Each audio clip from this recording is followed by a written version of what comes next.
అస్సాంలో నా పేరు బోలే బాబా, మహారాష్ట్రలో నా పేరు ఏదైతే ఇందాపూర్, హర్యానాలో నా పేరు జేఎంబే మాగ్రో, ఆంధ్రాలో నా పేరు హెరిటేజ్.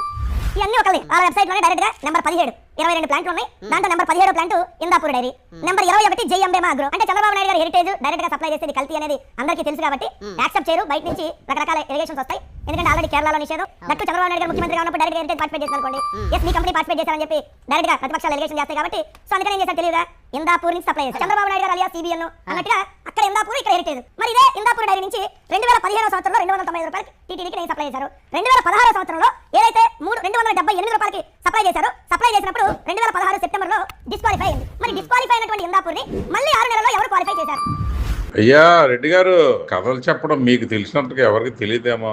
గొప్ప కథలు అల్లుతారండి బాబు. మీరు ఇలాంటి రాజకీయ పార్టీలో కాకుండా హరికథలు చెప్పుకుంటే కరెక్ట్ సూటబుల్. ఏది పడితే అది నోటుకు వచ్చినట్టు చక్కగా పేర్చి మరి చెప్పేస్తారు.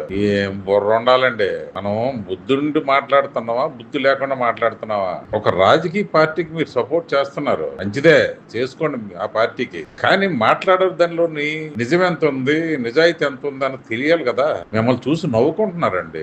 అసలు మీలాంటి వాళ్ళ వల్లే జగన్మోహన్ రెడ్డి గారు ఓడిపోయారు. మరి మీరేమంటారు సోదరులారా? నేను చెప్పింది నిజమైతే లైక్ చేయండి, లేదంటే కామెంట్ చేయండి. My media.